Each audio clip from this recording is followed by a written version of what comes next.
really privileged to be here and love to see so many individuals from our community with me today.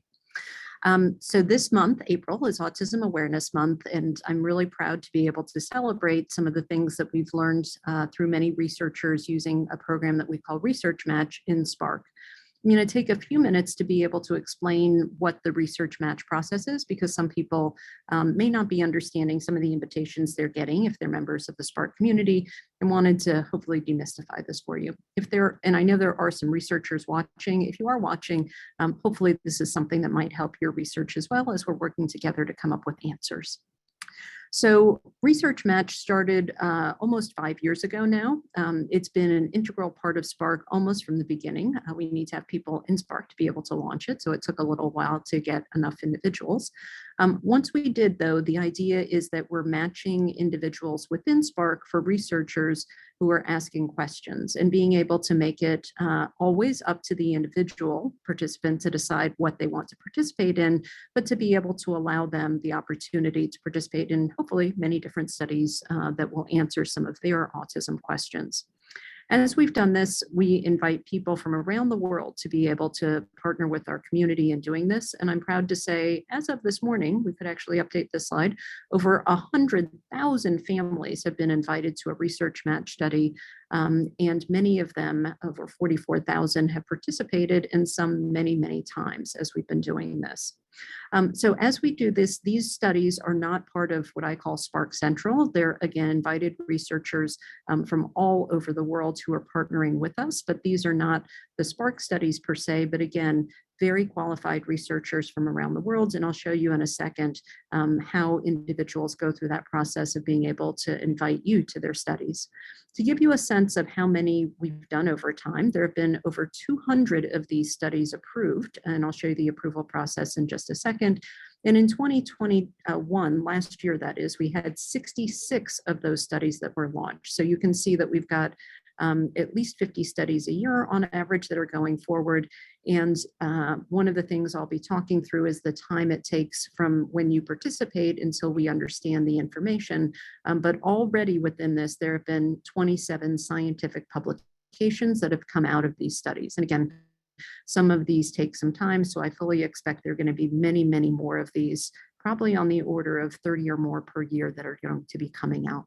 So as I said, within the Spark Research Program, we know a little bit about you because you've told that to us, and we know a little bit about what researchers need in terms of participants for their study. And so we go through our Spark participant list and we figure out who would be a match. In some cases, these are in-person evaluations. And so researchers don't want someone from California coming to a study in New York. So we think about where people are located and we try and match them in that way. Sometimes it might be someone who's of a specific age range. And so again, we go through our Spark list and figure out who meets those eligibility criteria, we call them, but who would be the right person for the study. And we invite them to do those studies. At this point, we have most of the studies that are online, and I think that's great because it provides convenience for individuals to participate at their own sort of convenience and time and pace to do these. But we do have many that are in person as well. And as I said, those can be geographically limited just in terms of travel time. Some of those have included what we call clinical trials or interventions, so things that can actually sort of not just reporting out in terms of something you're experiencing or something you're seeing, but actually offer in a way a support or potentially a treatment in some cases. So I'll go through a few of these examples as we go back. As we do this, we hope that this is something that is helping the community writ large, so that we have Research Match researchers contribute their data back so that other researchers don't have to ask you the same questions all over again.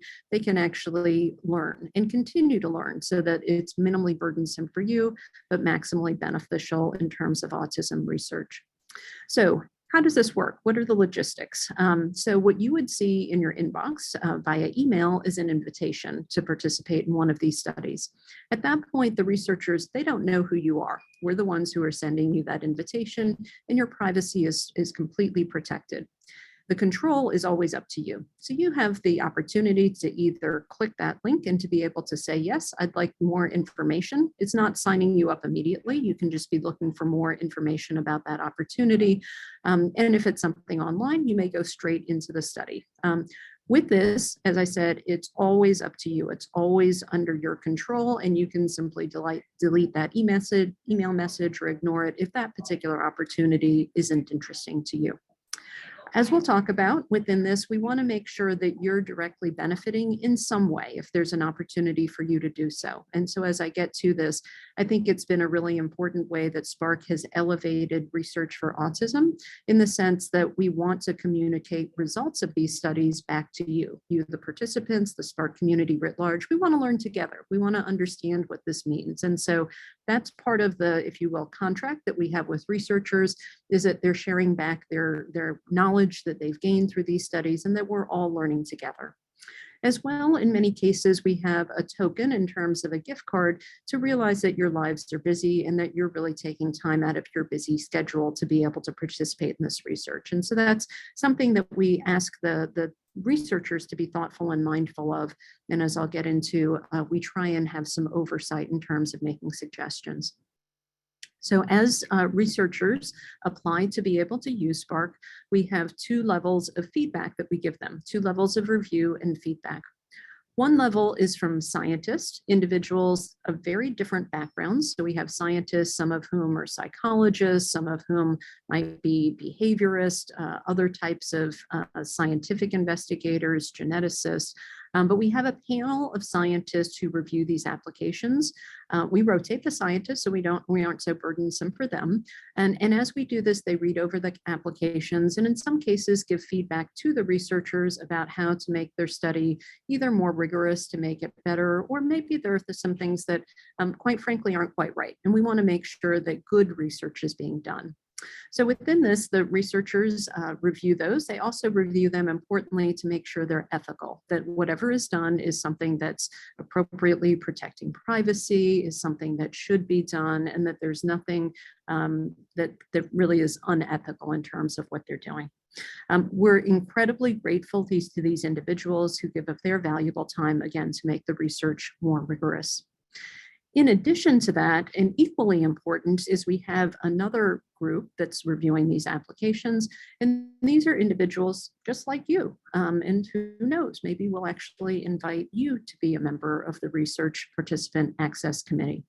So what I mean by that is we have individuals who are in the Spark community. So individuals, for instance, who may themselves have autism, who may be a parent of an individual with autism, another family member, and really represent the diversity of our community. And I value so much the input that they give because they represent the participants' experience. They give us very honest and blunt feedback in terms of what studies will be of interest to the community, whether or not the words are phrased correctly. Sometimes the way that a question is posed just might be very confusing and misunderstood.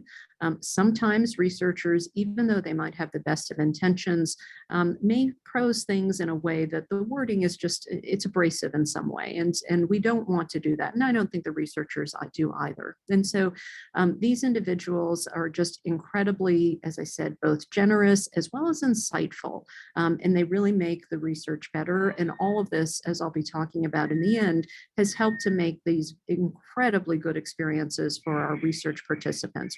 We actually let them give us feedback at the end of each of the studies. And I can say they almost give us perfect scores each time, us being the researchers as well as the Spark Central team. And that's because over time we've worked together to be able to make these a better experience. I'll give one example, and I'm giving this with permission of the family. So, and this is actually something that you can even watch a video in terms of being able to hear the fuller story. But this young man, George, is an individual participant in Spark, and he and his family were invited to participate in Chicago in an in-person study. George and his father, I think, actually benefited from this. Colin has been able to talk to us about what the experience was like. But for this particular in-person study, George was working on some of his social skills, working with other young people his age, learning in terms of how to be able to interact with other individuals. And with that experience, his dad actually, I think, got a lot of insight, got some coaching and better understanding of what life was like from George's point of view, and being able to understand things that he could do to be a better parent in terms of interacting with George. And so I think that was just an incredible experience for them to be able to participate, again, as a research match study, one of the in-person experiences that we had for some of our families in Chicago. This is the researcher, Dr. Latha Surya, is at Rush. And she was the one who set up this study. And it's a real opportunity for researchers to be able to, again, not coerce, but to invite anyone who might be interested in that particular opportunity. Very effective to be able to get just the right people, because in some cases, when it comes to some of the studies, they might not have, a bazillion people who would qualify. They might be interested in something very, very specific. So it's an efficient as well as effective way to be able to, again, match participants with their researchers. With this, one of the things I'll say is our researchers also, we ask them to grade us and give us feedback in terms of how the research match program works for them. And I would say they almost always give us perfect scores as well. Something where we've tried to, again, if you're a researcher out there, we have a whole team of sparklers, I call them at Spark Central, but individuals to be able to help you to do your research better. And again, as I said, make sure that it's really well just presented and well phrased and gets executed. And so all of this has created a lot of success that I'll be talking about now in terms of reviewing some of those Spark research match studies. With this, I'm going to take you back through a last couple years that were kind of rough, but I'm going to talk about some of the studies that were on COVID-19. With the research that I'm going to talk about that's related to COVID-19 specifically, and many of you remember back just a little over 2 years ago now, one of the things that was, I would say, was completely unpredictable, at least for me. I didn't anticipate, if I'd gone back 30 months ago, that our lives would have been impacted in the way that they were. And one of the things we had just ready to go was Spark. So we had a community of research ready individuals that were ready to be able to tell us what they were experiencing. And in particular, for something that was so incredibly disruptive and unexpected, to be able to understand what people were experiencing and how it was impacting them was incredibly important. And I'll get back to this again. But the fact that we could do this as quickly and adeptly and understand how things evolved over COVID, so over not just acutely right at the time of the initial pandemic, but to understand over time, as I'll get into, when vaccines we thought might be available, when vaccines were actually available, even now, 2 years later, in terms of individuals still, in some cases, recovering from this, what that impact has been. And one of the things I'll get back to is that impact really has been great. So one of the things that's been really nice to see in terms of what Spark has done is it's allowed there to be a voice for the community, for people who matter, people that matter in terms of public policy, individuals who matter in terms of educators, therapists. But the fact that it was rigorous research that was done in a very, accepted scientific way has allowed that data to be accepted as something that people should pay attention to. And again, in terms of doing this, what was remarkable is how quickly scientists were able to come together to get that done and to have an impact in real time in terms of those policies. So as we're talking about this, I'll put a shout out. There's many people behind them. So Casey White and Kylie Law aren't the only ones, but they were certainly leaders here at Spark Central to partner with many of the researchers out there at incredibly reputable institutions, places like Johns Hopkins, University of Delaware, but with scientists around the country who were really trying to understand and make sense of the pandemic and what the impact was specifically in our community. And again, sometimes it's even hard for me to remember exactly what things were like, but remember, for individuals where social interactions are different, where that's one of the core features of autism, where suddenly everyone was essentially, shelter in place, going into your home, disrupting schools, not being in person, what that impact was very different, I think, for our community. And to be able to understand that impact, we needed to have our voices heard as a way of being able to help others appreciate what was going on. So just to give you an example, as we did this, almost instantaneously, it felt like, as soon as we put these surveys out, over 3,500 parents were responding in terms of understanding the impact. And I'm showing you here some of the different ways, very acutely, so very early on, just a couple months into the pandemic, what was being affected. We looked, in this particular case, these are all minors. I'm going to get to adults in just a second. But this particular survey was geared at parents of minor children and understanding what happened in terms of their daily lives, knowing that there were special supports, there were special infrastructure in place to be able to help our young people, everything from special education, speech and language therapy, physical therapy, occupational therapy, ABA, mental health services, as well as medical services. And what I'm showing you here is broken down by age. Our youngest of people, 0 to 5, those that are individuals who are 6 to 17, and those that are over 18 years of age. Looking at those three groups of individuals, what I'll say is they're more alike than they're different. There are a little bit of differences, especially when we get to the older group, but they're more alike than they are different. And this is shown on the y-axis here, the percentages reporting disruption. The overall, just if you look at it quickly, everyone was impacted in almost every way. And that was a really important message to get out in terms of just how much we were feeling this. In these early days, although now, unfortunately, many of us are used to doing things on Zoom, the early feedback that we were able to provide is that those services that were done through the screen, and especially with individuals with this digital divide who may not have had their equipment at home, their Wi-Fi set up to be able to do this, it was disastrous early on. Special education services especially weren't necessarily amenable to doing things on screen.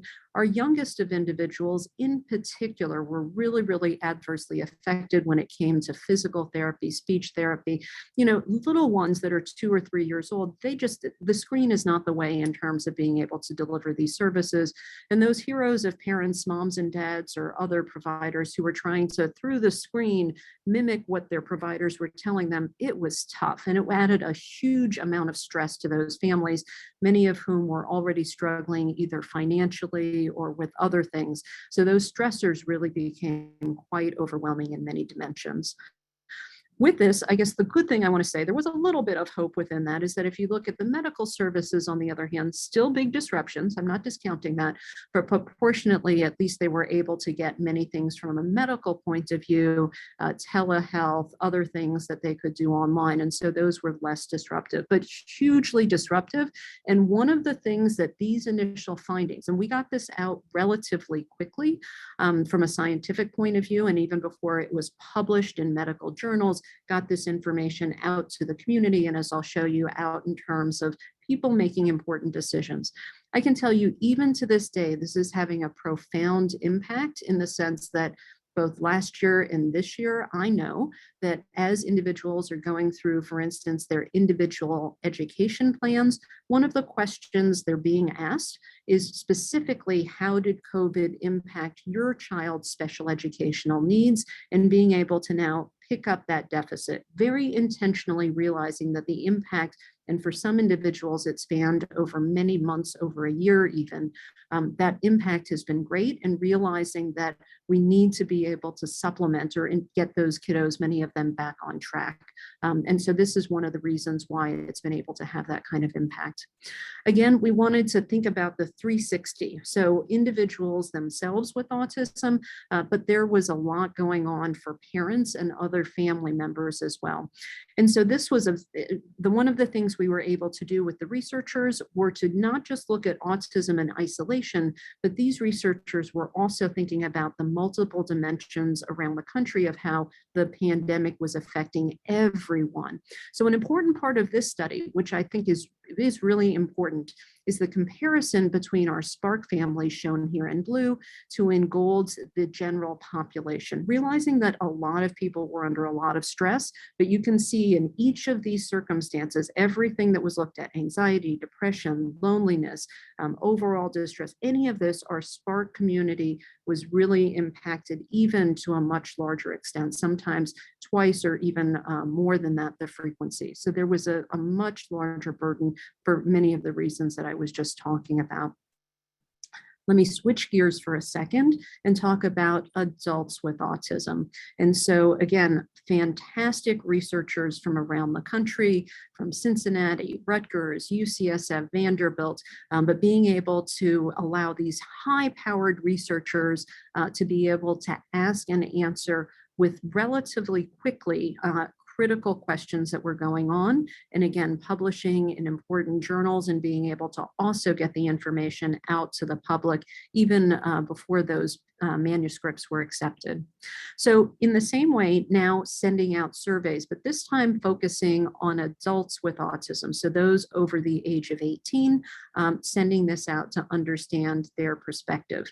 And again, think about it from the perspective of individuals who have trouble with social issues and all of a sudden being locked in your house or having your routine completely disrupted. How jarring, if you think back, just not even that many months, but think back about how that can be. Thinking about how that affects mental health as well, and how in terms of access to individuals to support you, whether it's someone you already knew as a therapist or needing to onboard someone brand new to support you because maybe there are new challenges, just how hard that might have been, especially depending on what your access to care was like. So within this, in terms of, again, looking at those approximately 400 adults that were responding to this, it was a group that was, in terms of what their daily lives were like, if you can think about it, about 2/3 of them were working, they had jobs. About another 20% were students, so they were going to school. But almost all the respondents kind of, you can get the sense, had a daily routine and something that was going on. Many of them already had some sort of supports in place. So 70% of them already had some supports in place. And this was a group of adults that had, many of them, some higher education. Some of them had either gone to college or were in college, but also, sort of advanced in terms of their education. The vast, vast majority of them, 93%, reported that they had negative impact from the pandemic. And when you think about just how severe that was, really a large percentage of them, 45% of them, really significant impact. They were hurting. It was just completely disruptive in terms of their everyday life. And there were certain groups that seemed to be more impacted. And those individuals oftentimes were younger, oftentimes those who were in college or college age, oftentimes females, oftentimes individuals who might have already had a mental health diagnosis going into this. Things were sort of, they feel like they got blown out of proportion for them. And so in terms of doing this, there was also thinking about trying to understand and share with each other, were there experiences that were helpful? Could we help each other in terms of understanding things that could benefit? And so that was some of the hopefulness out of this, in terms of thinking about what worked and being able to share that with someone else that might help. Many individuals, and again, remember what I talked about in terms of online services from a medical point of view, for individuals who may have had a therapist already.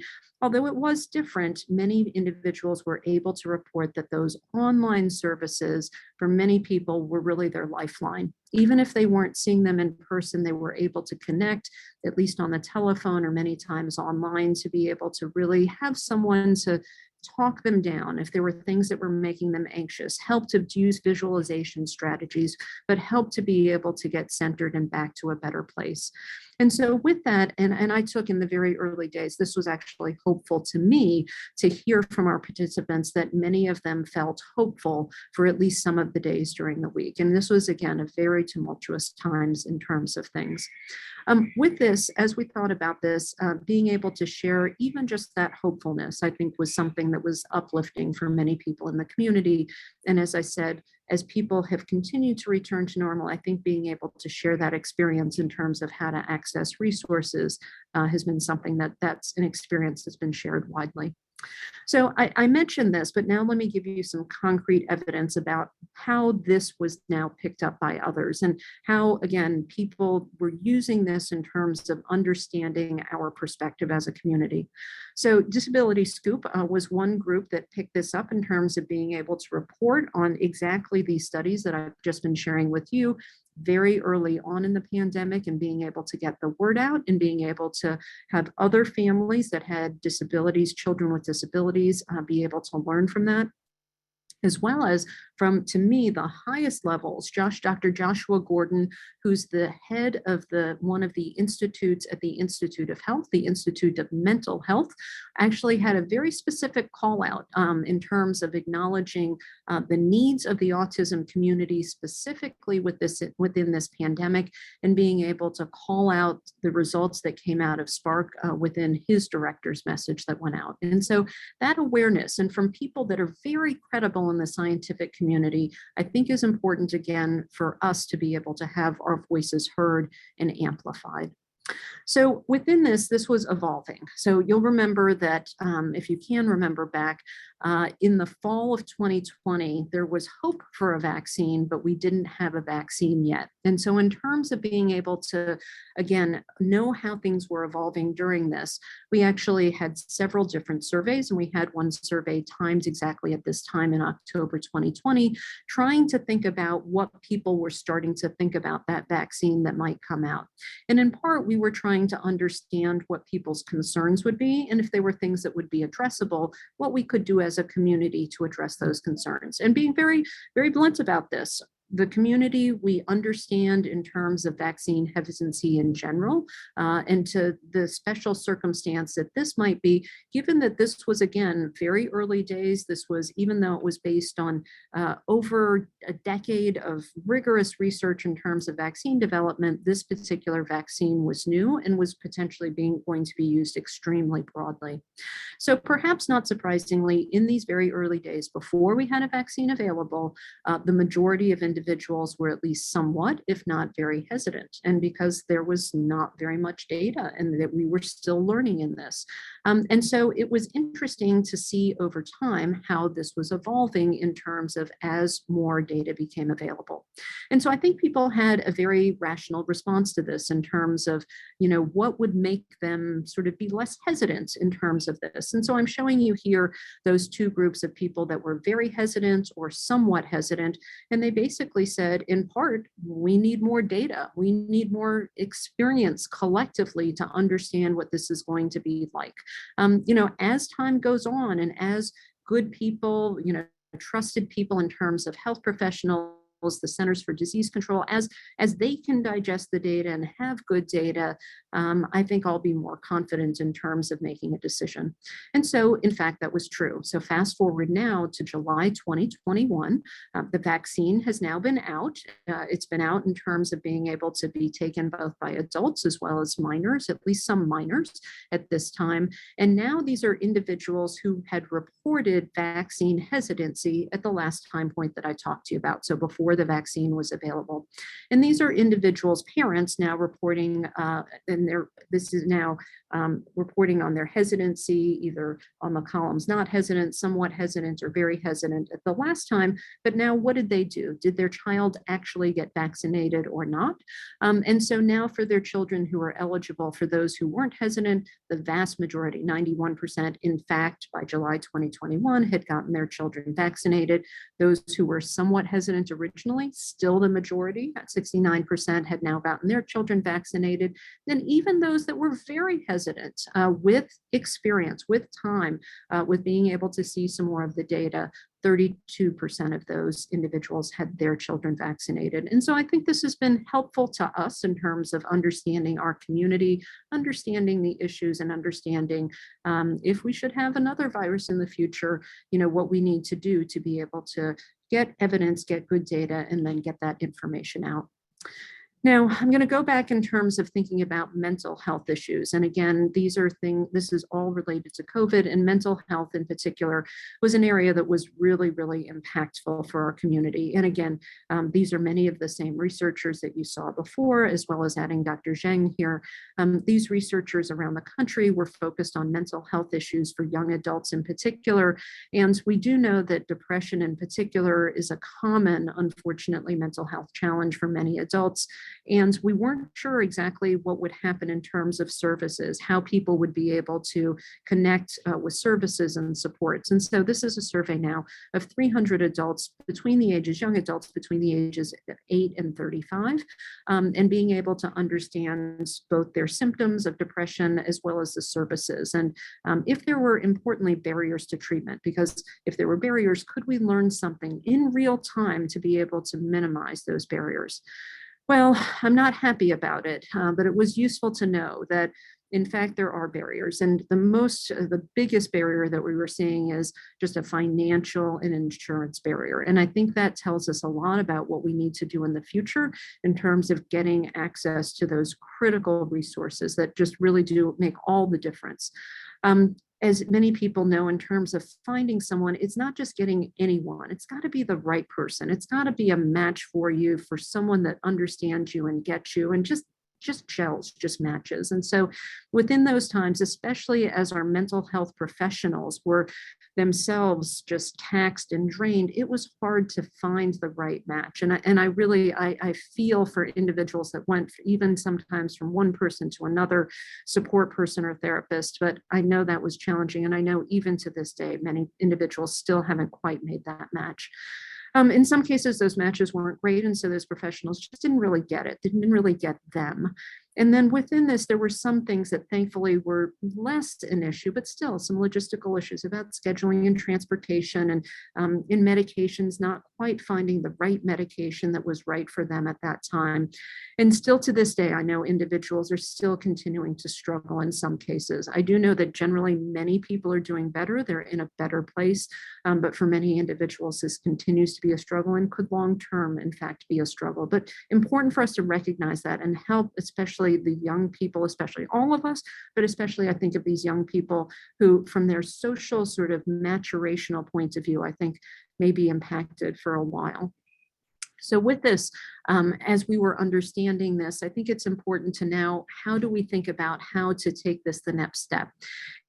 And as we thought about this, and as we were looking at the diversity of our community, I do want to put a special call out that there were certain groups that I think are underrepresented in research. And because of that, I don't know that we entirely understand what their needs are, and if their needs might be changing over time or might be different from who we hear in the majority. And so I want to put a special call out in terms of, we need to make sure that we're hearing from everyone. So everyone in terms of different parts of the country, rural versus urban, different parts of the country in terms of east, west, north, south, differences in terms of different access in terms of care.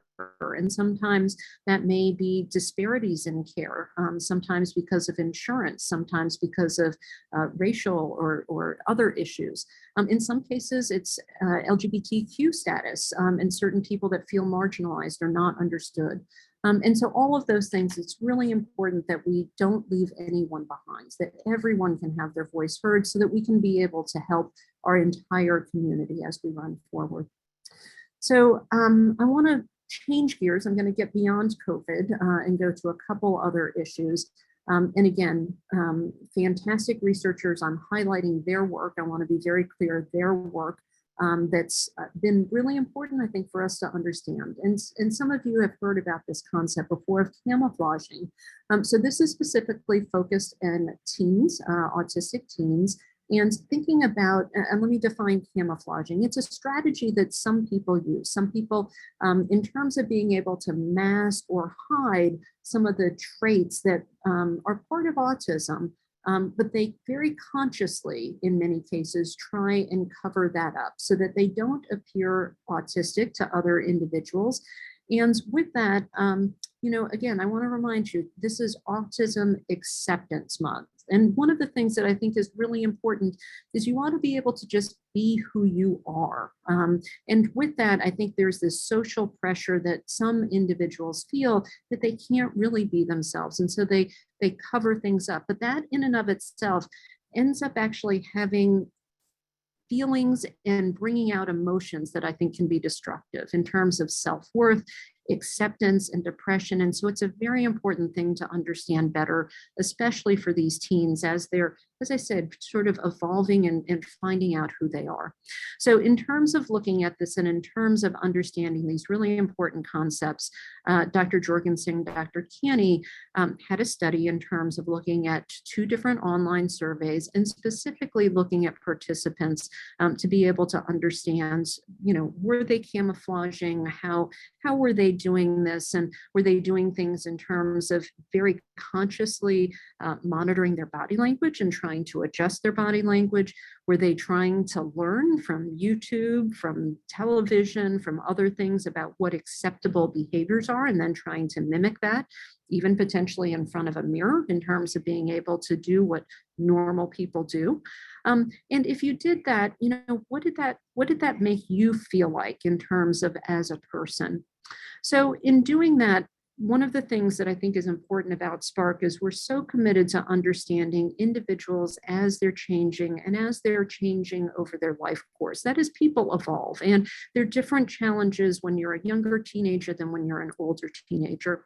So in fact, looking at individuals and looking at the top at teens with autism, and then at the bottom, teens without autism, and looking at the level of camouflaging, I'll say, number one, it's not just individuals with autism. And again, young people, especially young teens, are learning about social norms. That's part of them growing up and part of understanding and part of, as I said, development, normal development as an adolescent. And that's what you can see in this in part, is that individuals, teenagers are learning those social norms. But what you can see is that over time, the teens without autism, this is going down. It's not going away completely, but it's going down. Whereas for individuals with autism, it's going in exactly the opposite direction. That is, that they're spending more time, more energy in terms of camouflaging. And in fact, if you break this down by females and males, females are doing even more of this camouflaging than the males are. They're trying to fit in. They're trying to be like their peers in terms of doing this. But in fact, like I said, that takes a toll as well.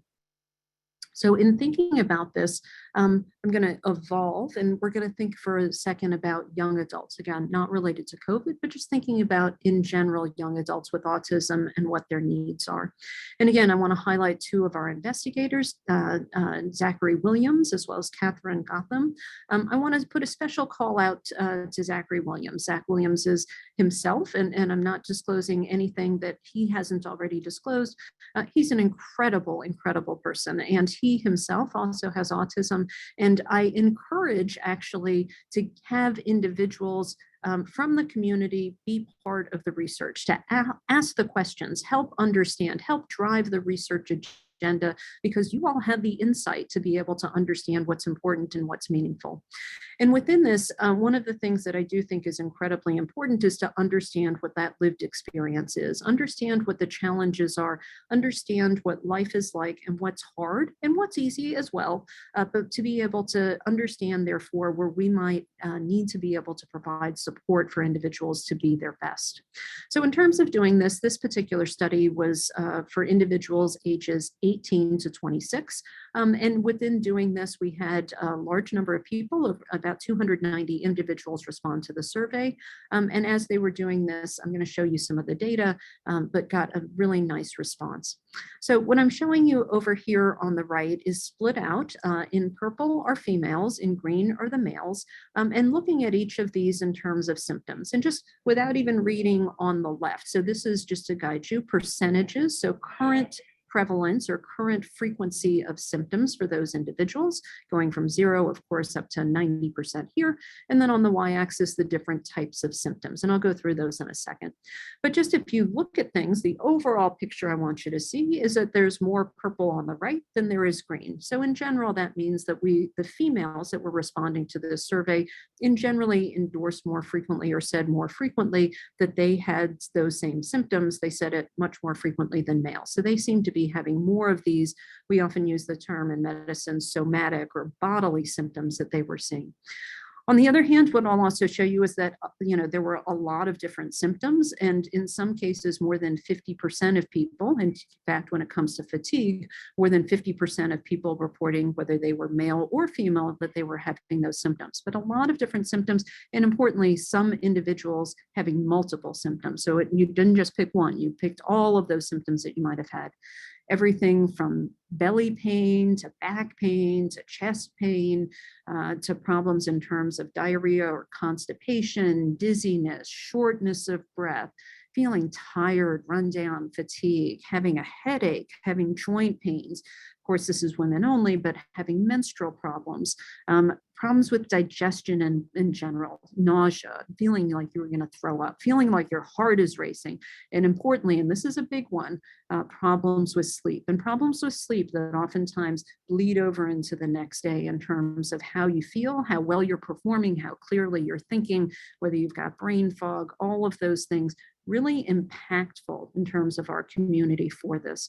The reason I think this is important is if you don't know what the challenges are, you can't think, and you don't know by challenges sort of priorities, what are most frequent, what are most impactful, you can't think about solutions. You can't think about where to put the energy in terms of coming up with ways of being able to support the community. And so in terms of doing this, I think incredibly important for individuals who are trying to support adults to be able to appreciate this. And in particular, I'm going to put a shout out. I'm one of them myself.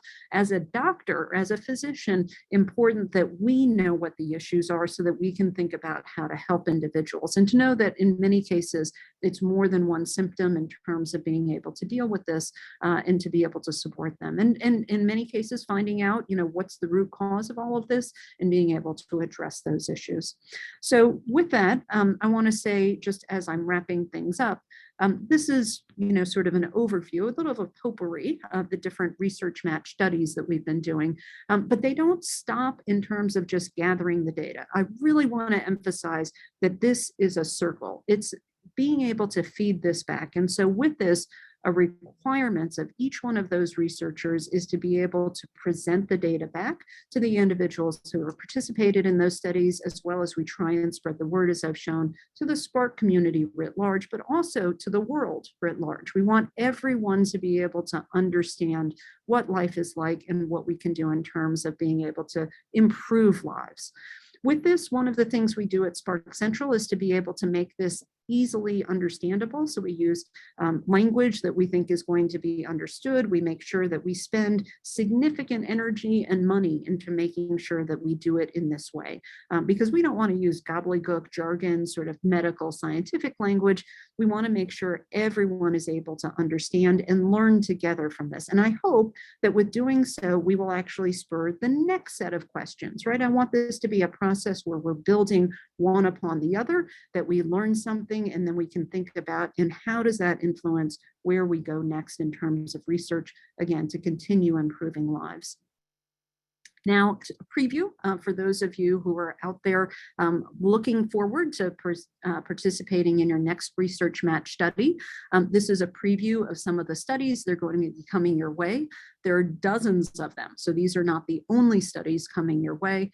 But as we do this, I do think it's important to make sure that we've got a diversity of different types of studies. I want to make sure that we're representing the entire community. And in some cases, I'm just going to call this out for the first study in particular, I'm really, really concerned that the experience is not the same for everyone. And that in particular, some of our families, our Black families, may have challenges that are different. And I shouldn't even say may, I know they have challenges that are different.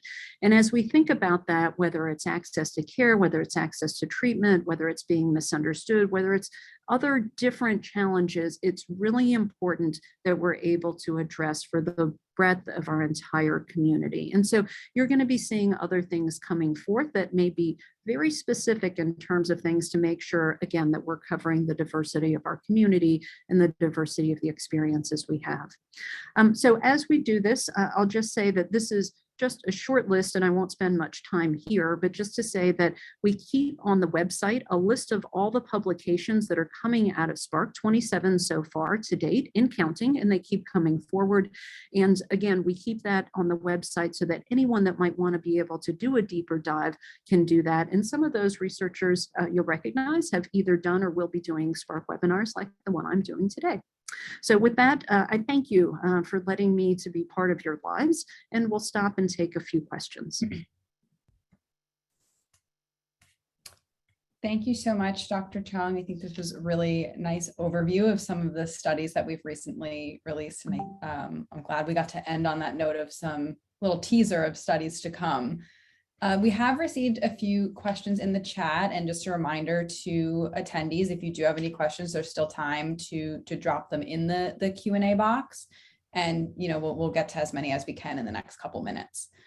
So just to start, and I think this is a good question coming off of that last slide that's previewing our studies that are coming up.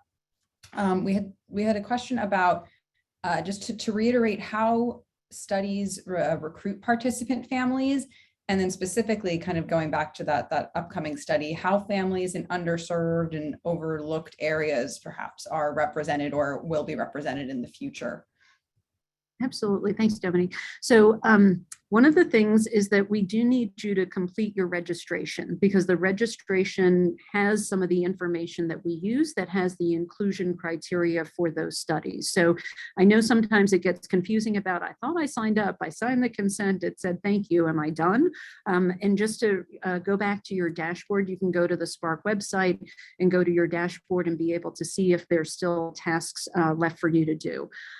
With this, though, there are certain, the researchers say that they want individuals, like I said, they might be based on geography. So it might be based on rural areas if they're researchers who want to understand that experience. And they might take as control individuals who might be from more urban centers, for instance.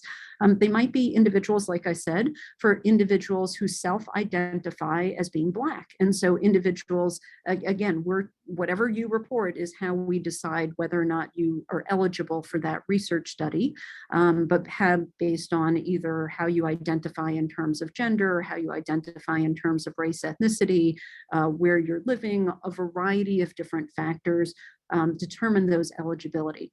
We also at Spark Central try not to overwhelm anyone. So we try not to, even if you might qualify for 3 research match studies right away, we try not to overwhelm anyone in terms of doing that. So we try and sort of level things out so that we don't overburden anyone in terms of doing that, and give everyone a chance within Spark. In certain cases, everyone is eligible, and so there are a large number of people invited.